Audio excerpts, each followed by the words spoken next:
নিশ্চয়ই মনে আছে 2013 সাল থেকে এই ব্যাটারি চালিত রিকশায় ব্যাটারি সংযোজন শুরু হয়। তখন আমরা কথা বলতে শুরু করলাম।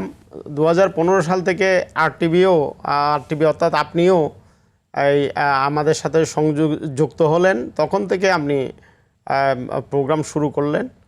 আমরা 15 সালে সরকারকে একটা সংবাদ সম্মেলন করে জানালাম এটা অচিরেই বাংলাদেশে এমন একটা সংকট তৈরি করবে, এটা পঙ্গপালের মতো বিস্তার লাভ করবে এবং ঢাকা চট্টগ্রাম শহর যে কোনো সময় অচল হয়ে যাবে, এইরকম পরিস্থিতিতে আমরা পৌঁছাবো। ঠিক আমরা দেখলাম 2021-20 সালে যখন করোনা মহামারীতে অন্যান্য গণপরিবহন বন্ধ হয়ে যায়, এক লাফে এই বাহনটি দ্বিগুণ হয়ে গেল। ঠিক 5 তারিখের পরে দেখলাম এটা আবার আরেক লাফে আবার দ্বিগুণ হলো।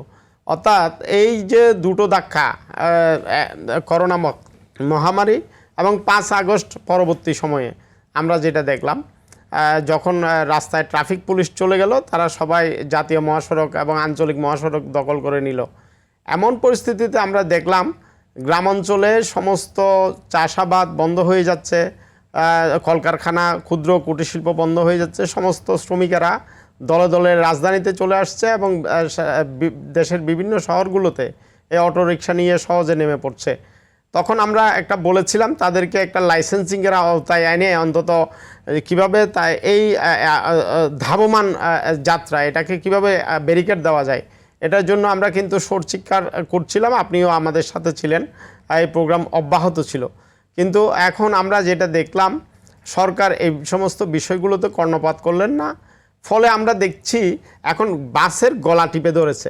যেটা বাস বিকশিত হবার কথা, সেই জায়গায় বাসের গলা টিপে ধরেছে। আপনি অ্যাক্সিডেন্টের কথা বললেন, এখন অ্যাক্সিডেন্টের কথায় যদি আমরা আসি, আমরা শুধুমাত্র দেখতে পাচ্ছি বাংলাদেশে আমরা সড়ক দুর্ঘটনার যে সমস্ত তথ্যপাত্রগুলো গণমাধ্যমে পাই, তার চেয়ে অত্যন্ত ভয়াবহ যে বিষয়টি, প্রতিটি উপজেলা স্বাস্থ্য কমপ্লেক্সে এই অটোরিকশা দুর্ঘটনায় প্রতিদিন 8 থেকে 10 জন রোগী প্রতিটি উপজেলা স্বাস্থ্য কমপ্লেক্সে ভর্তি হচ্ছে এবং প্রত্যেকটা জেলা সদর হাসপাতালে কমপক্ষে 20 থেকে 21 জন, কোনো সময় 30 জন পর্যন্ত প্রত্যেকটা জেলা সদর হাসপাতালে ভর্তি হচ্ছে। বিভাগীয় হাসপাতালগুলোতে প্রতিদিন কমপক্ষে 40 জন রোগী ভর্তি হচ্ছে। এই যে এই পঙ্গপালের মতো ছড়িয়ে যাওয়া, এটা তাহলে বোঝা যায় বাংলাদেশের স্বাস্থ্য ব্যবস্থার উপর কী ধরনের চাপ তৈরি হচ্ছে। সড়ক দুর্ঘটনায় জাতির মেরুদণ্ড কিভাবে ভেঙে দিচ্ছে, এটা কিন্তু আমরা বারবার তুলে ধরবার চেষ্টা করছি, বারবার সরকারকে বিষয়গুলো নজরে আনবার চেষ্টা করছি।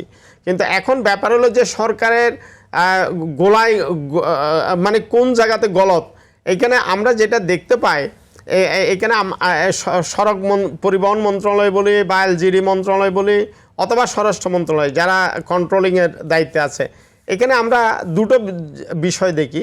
যারা পরিচালন পদ্ধতিতে আছে তাদের আসলে সম্যক গলত আছে। আমাদের ডিটিসিবির সম্মানিত নির্বাহী পরিচালক, সাবেক নির্বাহী পরিচালক SM সালেউদ্দিন স্যার বলেছেন এখানে একটা গোড়ায় গলত আছে। তাদের আসলে সম্যক জ্ঞান বুদ্ধির অভাব আছে। ফলে তারা গণপরিবহনকে বিকশিত করার পরিবর্তে তারা যখন একটা মানসম্মত টেকসই গণপরিবহন দিতে ব্যর্থ হচ্ছে, এই সুযোগটা কিন্তু এই ধরনের ছোট পরিবহনগুলো লুফে নিচ্ছে, যেটার মধ্য দিয়ে আমরা দেখেছি বাংলাদেশের বেকার সমস্যা এবং এই যে সহজে আয় রোজগারের যে পন্থা, এইটাকে কেন্দ্র করে কিন্তু এই যানবাহনগুলো বেড়ে যাচ্ছে। যেভাবে বাড়ছে ঠিক একই পদ্ধতিতে কিন্তু দুর্ঘটনা বাড়ছে।